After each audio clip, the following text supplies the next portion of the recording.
You are now tuned into ChiChat Podcast, where four women come together to encourage, inform, and inspire women by creating a dialogue that develops strong sisterhood and friendship. Around the table is Yolanda, Ebony, Katrina, and Breonna. Okay, now it's time for some ChiChat.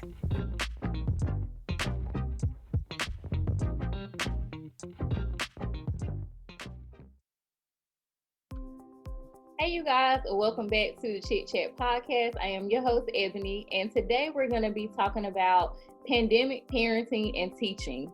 But before we get started, I want to do our check-in. What is the number you're feeling today? I'm going to go ahead and kick it off. I am a 5 right now. I'm feeling good. It's Saturday. I'm going to kick it over to Breonna. How you feeling? I'm a good 5. Yay! What about you, Yolanda? You know what, y'all? I'm at a 5. I'm feeling good. Good. And Miss Katrina, how you feeling? I'm a 4, but it's rising. I'll be a 5 before the end of this episode, I bet you. Yes, that's what I like to hear. Okay, so of course everybody know that there's talks about school reopening and stuff like that, and just us being parents and teachers to our children, everything has been a challenge, even when life as we knew it was normal. But especially now in the middle of this pandemic, and everything is being challenged, and we're trying to find some type of normality again with the way that we do everything, and with our schedules and everything. So ladies, I have a few questions surrounding this topic. And my first question is, has parenting/teaching been challenging for you during this pandemic? And I'm going to kick it off. It has definitely been a challenge for me, just from a parenting perspective.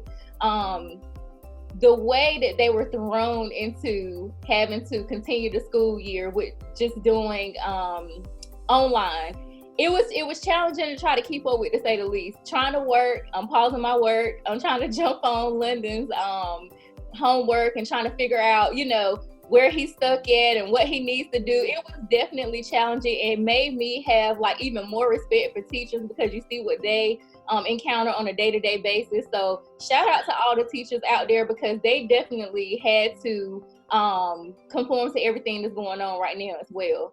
I'm gonna pass it to you, Yolanda. How have you been feeling during this pandemic and parenting? Well, it certainly has been a challenge, but I work from home anyway. And so me working and blocking out distractions was never a problem. But see, my children used to be at school. So now when they're home all day, and I'm not letting them go anywhere because of, the pandemic. And so we're all in the house. And so, yes, I love being with them, but we have the arguing, we have the play fighting, we have the who pushed me, who threw the, it's just, all the parents know, so trying to, if the computer goes down or the Wi-Fi or whatever, trying to maneuver with that, trying to keep them calm because they have an assignment that's due. So, it's you have to immediately throw on that other hat. Before when they was at school, you don't put on that hat till they get here. But then now that hat comes on as soon as you get up and get ready for work. So I'm putting both hats on at the same exact time. Mommy mode plus coding mode. And so it has been a challenge, but I can say this. I've enjoyed watching them grow. It seems like they've grew over a matter of months. I've enjoyed watching the maturity. I've enjoyed watching them get frustrated when they couldn't get something like they wanted to, because then that shows me when they was at school, they actually pay attention. They actually really be doing what they're supposed to do. Right. And I have so much more respect. Although I respected teachers before, but I really respect our teachers now. So I want to add what you were saying, Ebony. Shout out to all the teachers out there. We understand your pain. We get it now. We get it. Definitely. That was a great perspective on that. Definitely, it's a blessing for you to be at home and be able to be there with your kids, and be able to see where you need to insert yourself as far as helping them along the way. So most definitely. All right, Katrina, what about you? Yeah, it's been a challenge, and I work outside of the home, so as far as my son doing making sure his work and all was done, I have to shout out my sister because she helped me out tremendously with that, because that's where he was during the day, and so it was challenging in the aspect of I felt like I had to burden her with that, and then him sometimes not wanting to do his work, and she's having to try to make sure that he's doing his and her kids are doing theirs too. So yeah, it was challenging. And then just like Yolanda said, being home with, like, the days that we are home, like, we're home with them all the time. You can't send them to school. You can't send them nowhere. So it's like you don't get a break. Right. Don't get me wrong, I love my baby. But sometimes you don't want to wake up and have to put on both hats at the same time. You want one at a time. Right. Exactly. So it has been a challenge, but as far as giving a shout out to the teachers, yes ma'am, definitely. Yeah.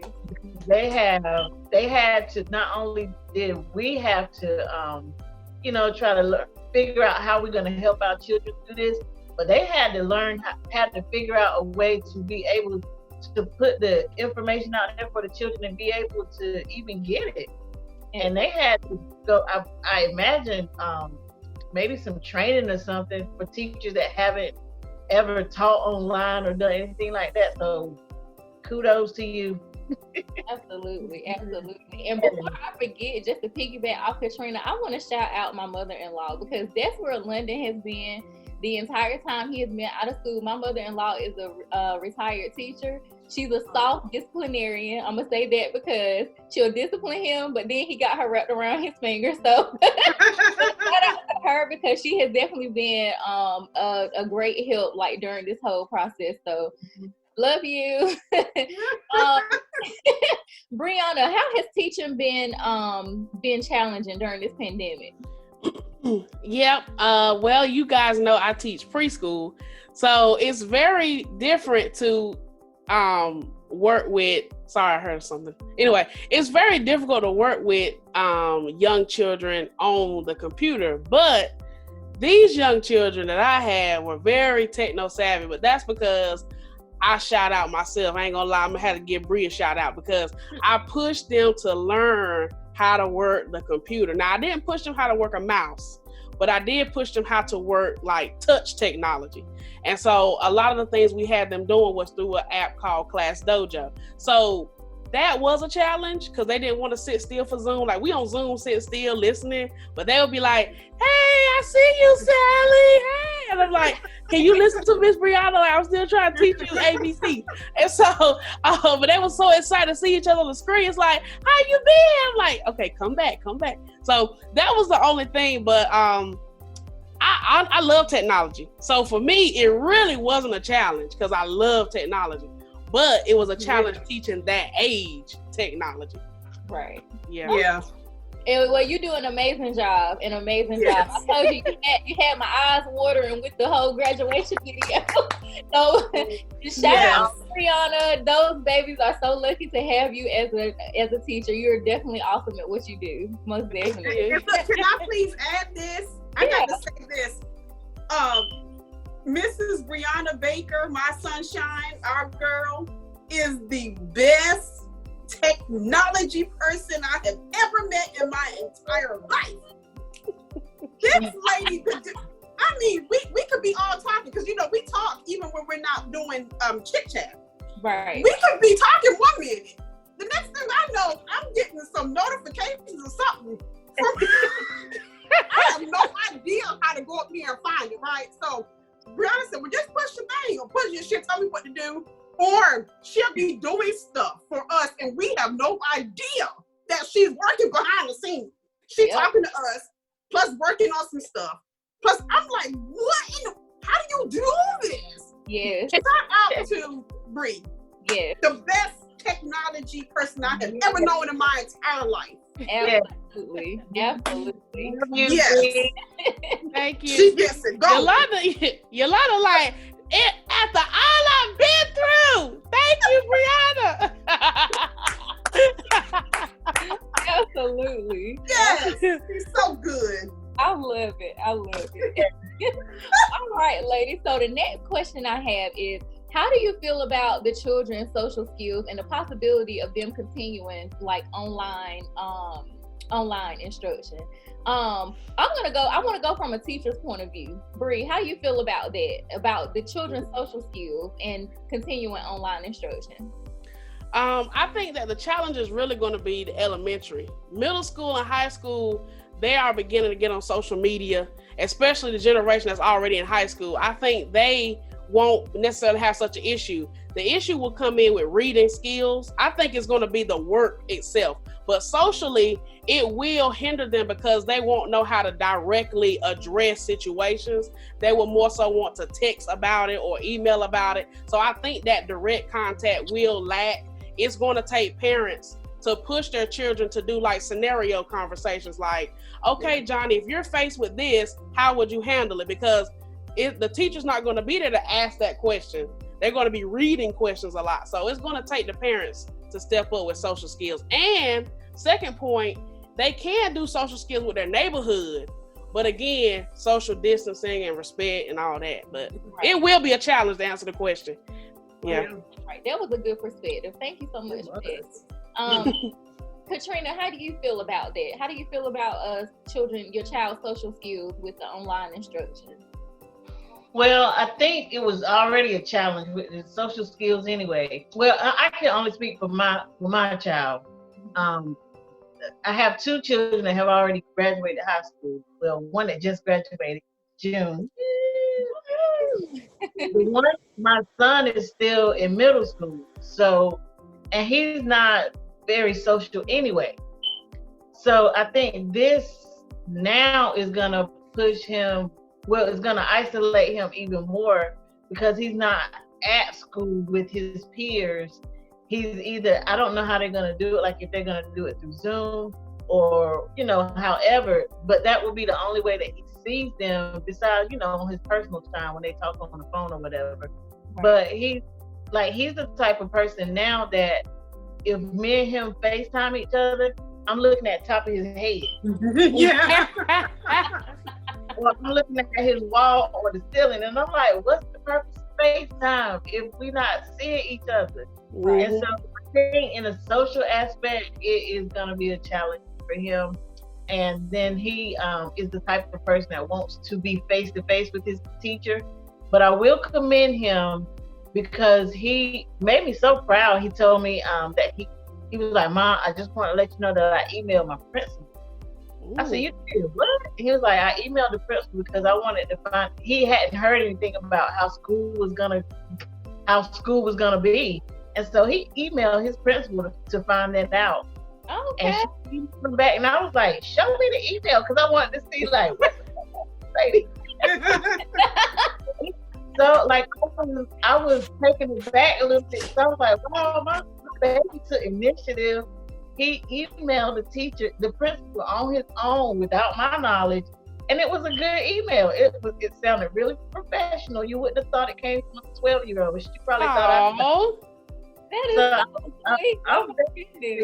thought I shot you out, Kavon.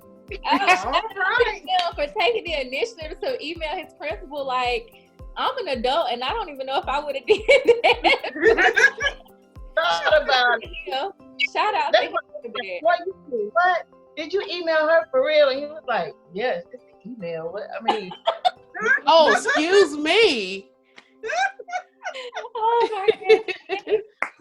And everything. So I felt very proud. You should be proud parent moment. Absolutely. Shout out to him. And Yolanda, how do you feel about your children's social skills? Well, my children are very sociable, even out of school. And so I don't think they will suffer at all. I'll say this though, for a lot of kids who may be withdrawn or who may have trouble with bullying and different things, I think this will actually help with the bullying problem that we have. Yeah. We have so many children being bullied, and not to say that it can't happen on social media, but it's so much easier to bully someone when you're in their face. And I think this would be finally the thing that we can do to stop the bullying. So I think this, okay. I think this will be a good thing in a way. However, please, hold on just 1 minute. Yeah, help him, please. Thank you. See, children, my babies are here. Perfect example. Yeah. And look, and they've been calling for mama. Mama got that's the two hats here. Okay, so but they I don't have any troubles with them being so, because they're going to be social anyway on their phones, and they don't necessarily have to go to the building.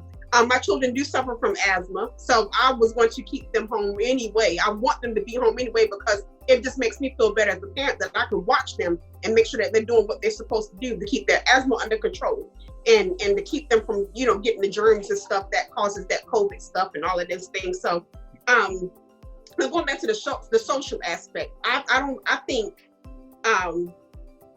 it will help. Because the kids are still getting they're still talking with the teachers over Zoom and over FaceTime or whatever else they're doing. They're still getting that interaction, just not within face to face, like the body face to face, if that makes sense. Right. Yeah. That's a good aspect of it. And then the fact that, you have more than one too. So they're able to still communicate with each other, and it's not like the only child syndrome. That's right. From my point of view of having an only child, he is a very he's a sociable person, but it's kind of like an unspoken language. It's so weird among children. I'll use this as an example. My niece, she came over this past weekend. London runs down the stairs. They look at each other for a moment, and then she walks up the stairs. I don't hear him say anything, but I guess it's just the type of communication between them. Like, it was just like they had a moment, and then they just went upstairs and they were playing the game, but they weren't talking to each other.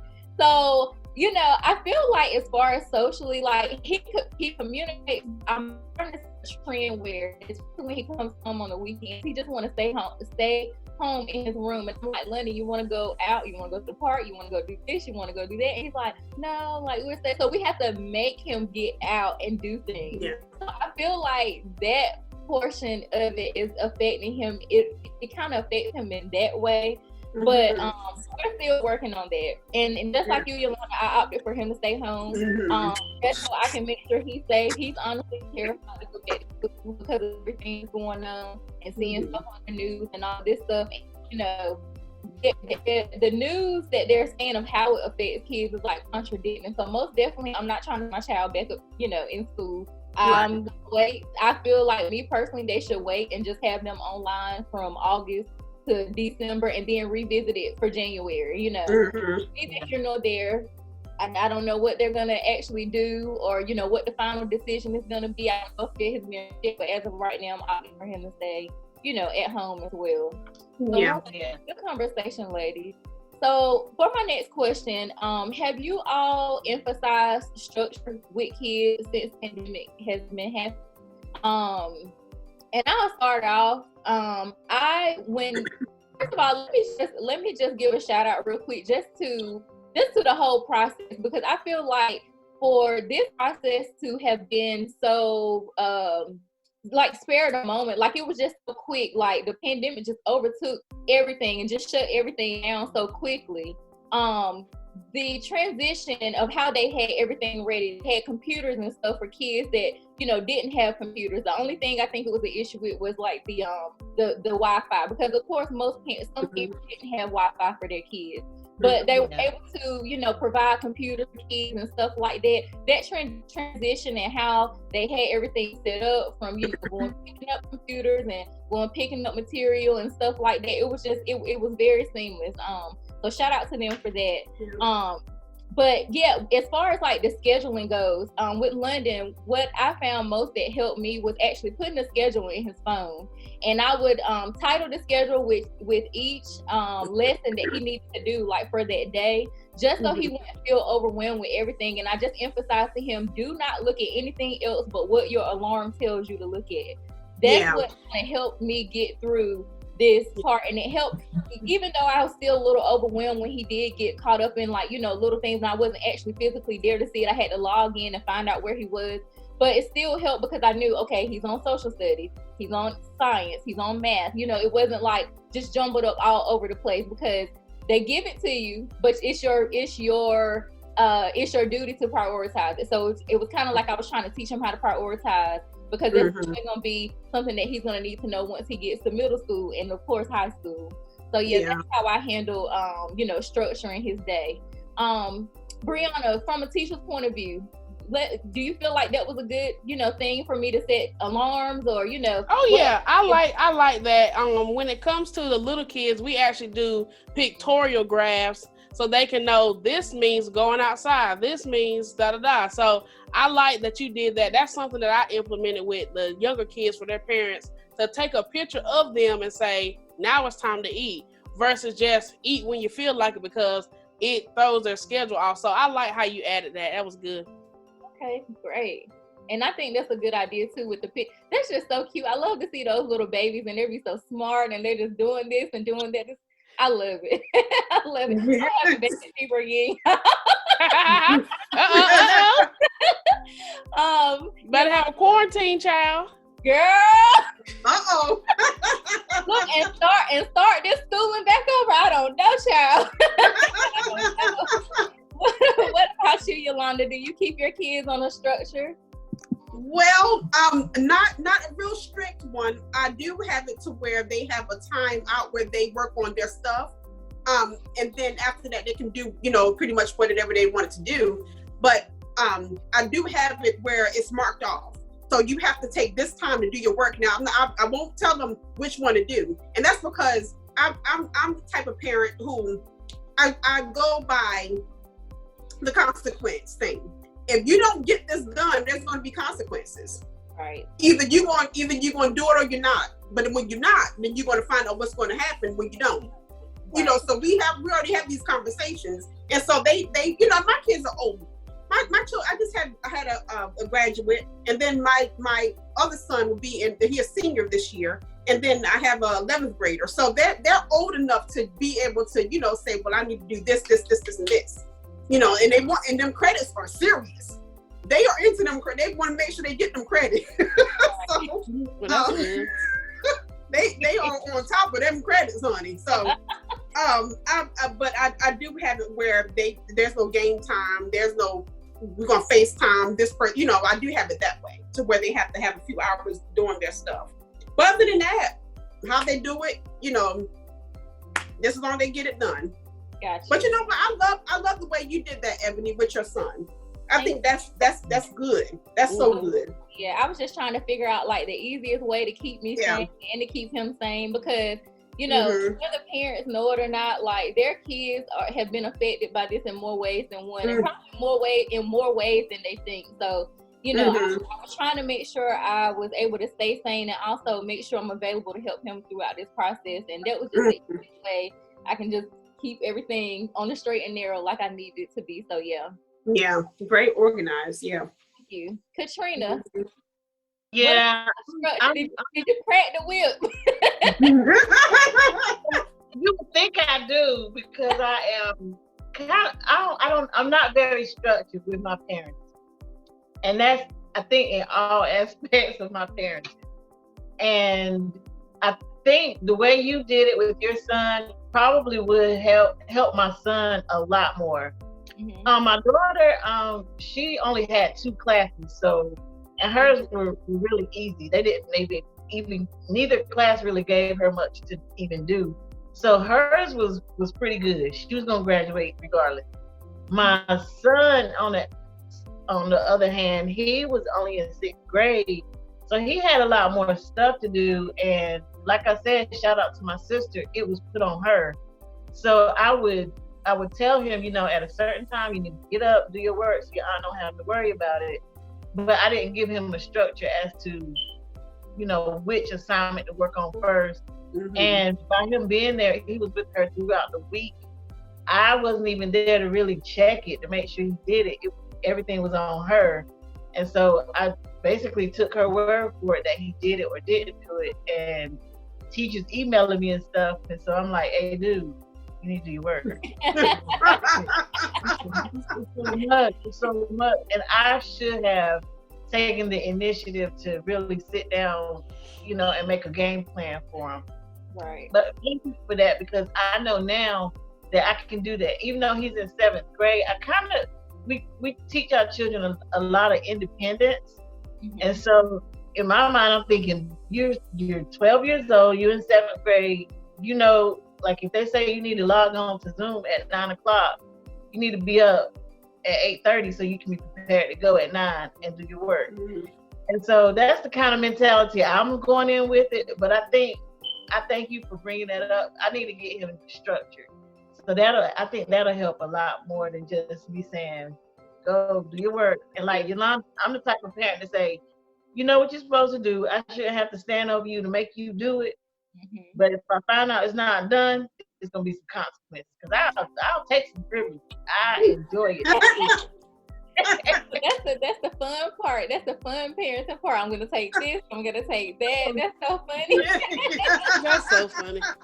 I do that with the kids too in my class. I'm like, oh, so you don't want to listen? Let's go sit down for a second. That's the only way I take stuff.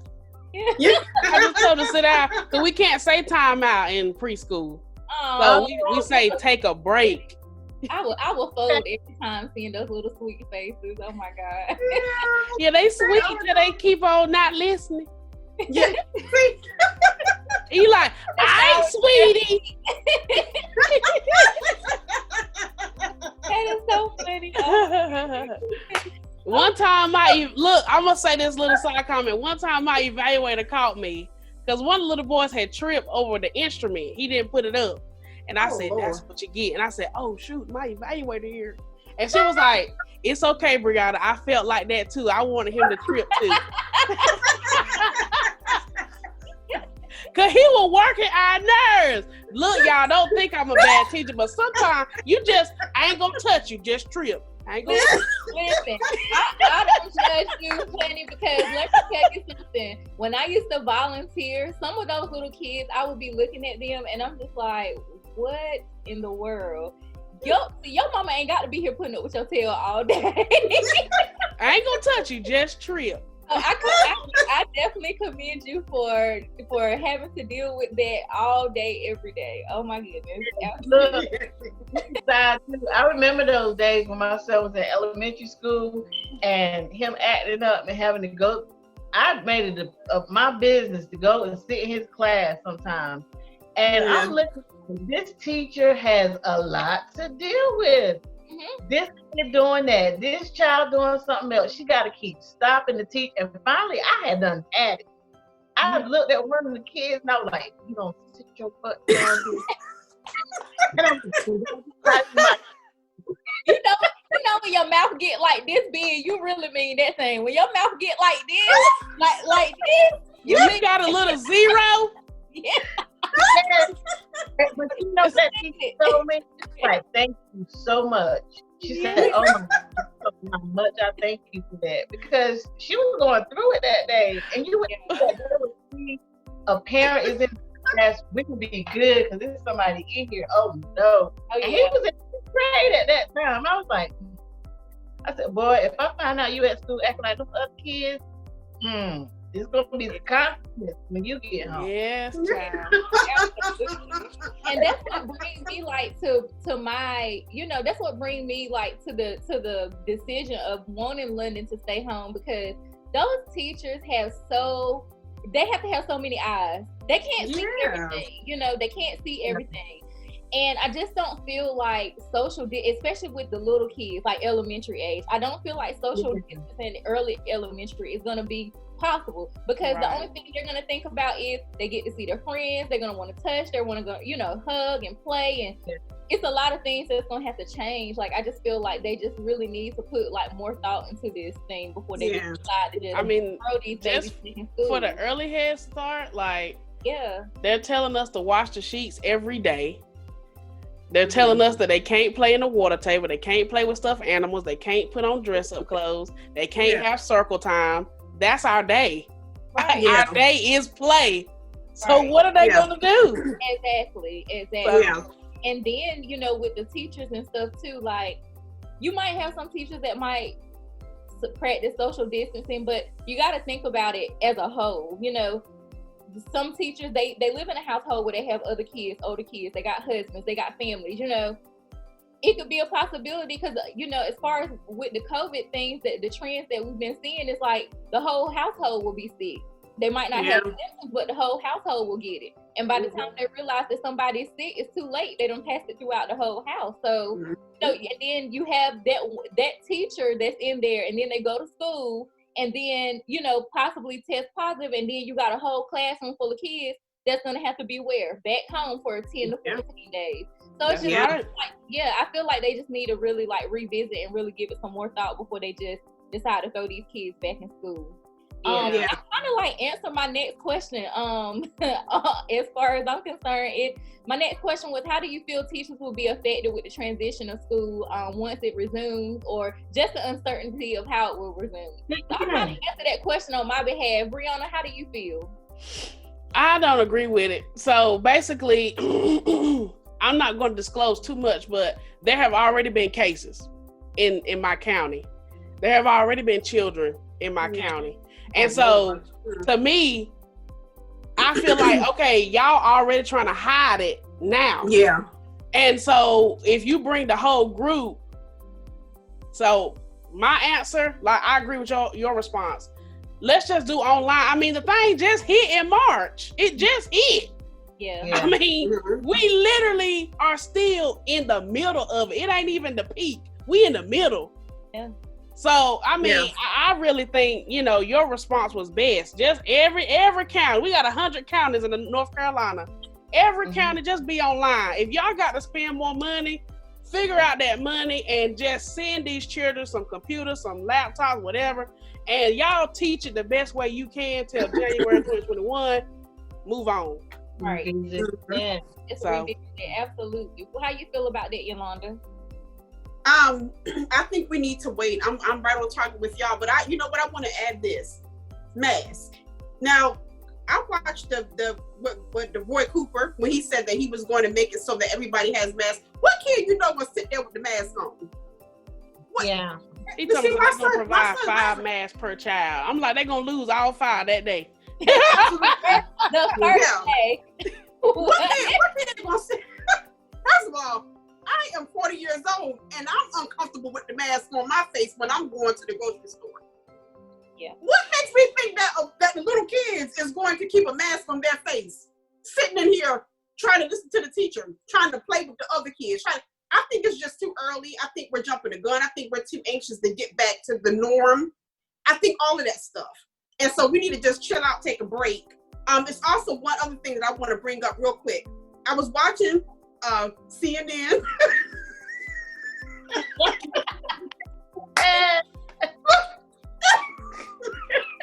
It's all right, Yolanda. It's not the worst source. It's not y'all got to catch an earlier episode of, what was it, the last episode of ChiChat? misconceptions in the media. Check out that episode and you'll understand why we're laughing. Yeah. So I was watching CNN and it was this doctor up there that's saying, first of all, they were saying that you can't get the virus twice. That doctor said his patient got the virus twice. Mm-hmm.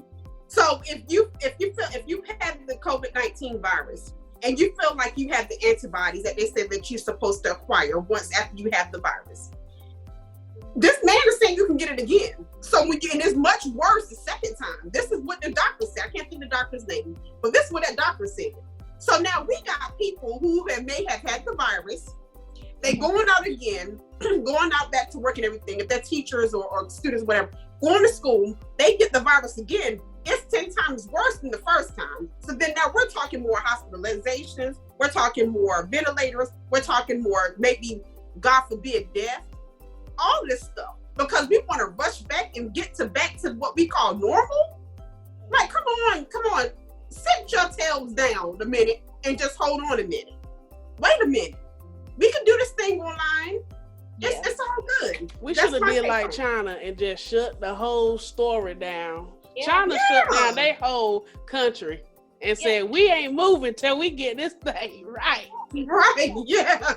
And that's what I'm saying. Like, it's just, I feel like they need to do that. And I feel like they're sitting here saying, like, oh, children are less at risk to catch it or transmit it. I just seen a 13-year-old boy, I can't remember where, but a 13-year-old boy just died. I just seen this like a few hours ago. He just died, and they saying it's possible COVID. And like this, I'm telling you, they are really, they have no regard for just human life. Yeah.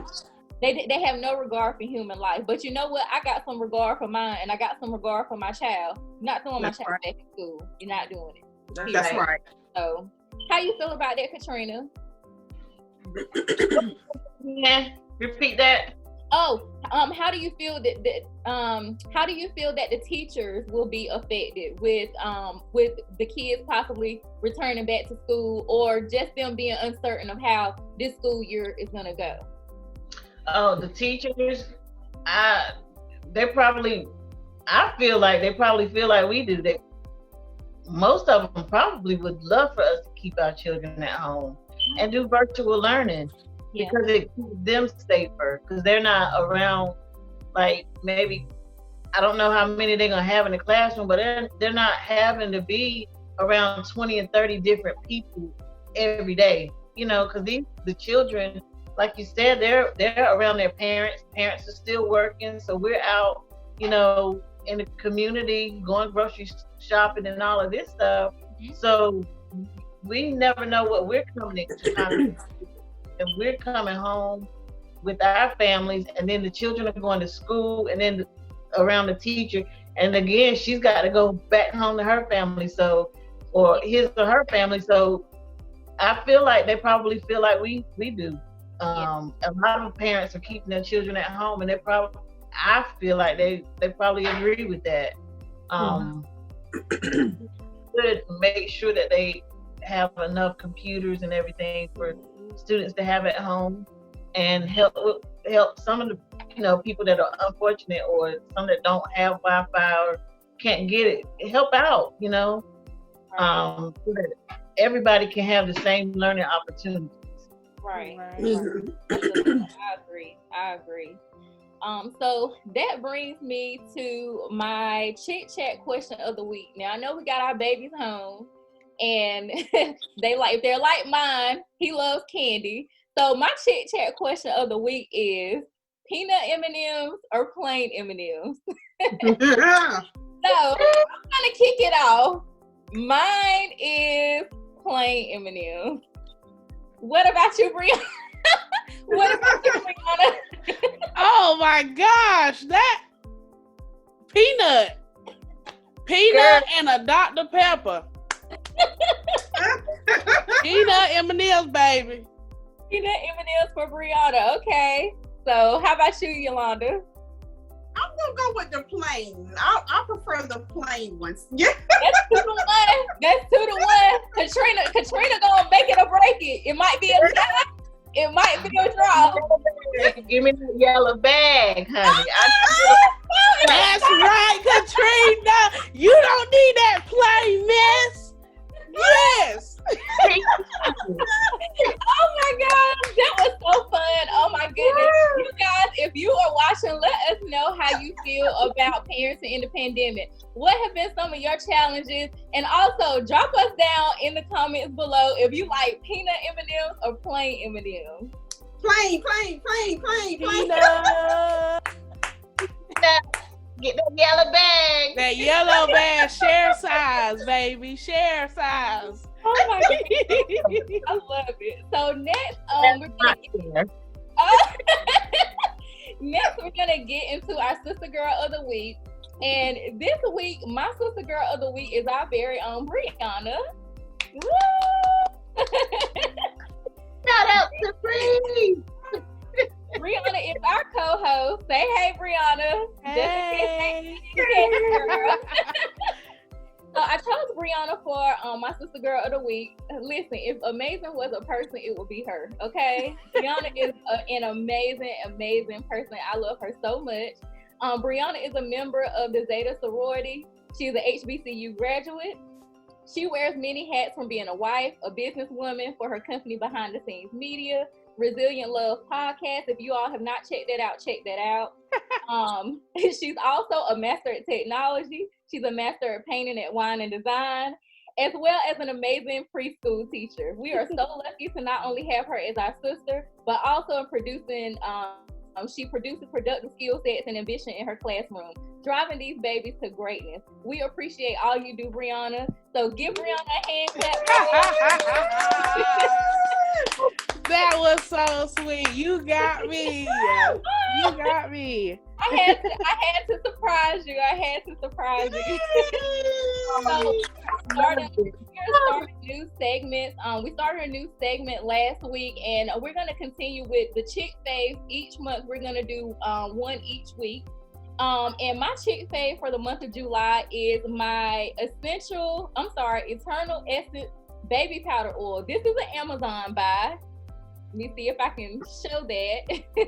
And you can get this oil for $6.70. Just pair this with your favorite lotion, and I'm telling you, you're gonna be smelling good all day. And of course, it's hot outside. Everybody want to smell good in the heat. So most definitely check it out. It's an Amazon buy, and we will definitely put the link below this video. So now get into our one word of the week, our one word motivation of the week. I'm gonna kick this over to our sister girl, Breonna. What is your word for the week? Precaution. Take precaution. If you think your child is not safe, whatever precautionary measures you need to take precaution. Okay. All right. And Yolanda? Wise. Be wise now. Don't be letting these people push y'all out there and be using us as test dummies. Yes, I said it. This is the Yolanda saying this, so don't be taking it out on my girls if somebody got a problem with that. I said it, Yolanda Randolph. Don't be letting them use you as a test dummy. Okay, so be wise. Okay. All right. And Katrina? I think me and Breonna be on the same brain wave. Something's wrong, Bree. My word is safety. Safety. I have even written it down. You said if Breonna say precaution, I'm gonna say safety. It's a wrap. Okay. And I know, look, I'm on Breonna's brain this week. Breonna, sometimes she has two words. Mine this week is gonna be stand up. Stand up for your kids. Don't let them throw these kids back into these schools. And they're lying, media manipulation. They're lying to you, telling you that it's not serious. It is. Stand up for your kids. Stand up for yourself. You have a right. You have rights. You're a parent. Stand up for your kids. Your kids have rights. They have feelings. They're people. So stand up for your kids.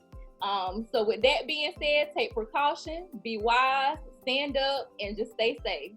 And before I go, I want to mention our ChiChat merch. If you have not seen this, you can get our ChiChat merch on teespring.com/store/ChiChat, and we will have that link below. Go and support your girls and show us some love. This has been another episode of the ChiChat Podcast. I am Ebony, and we will see you next week. Bye. Thanks for listening to our episode of ChiChat. Follow us on Facebook, Instagram, and YouTube at ChiChat Podcast.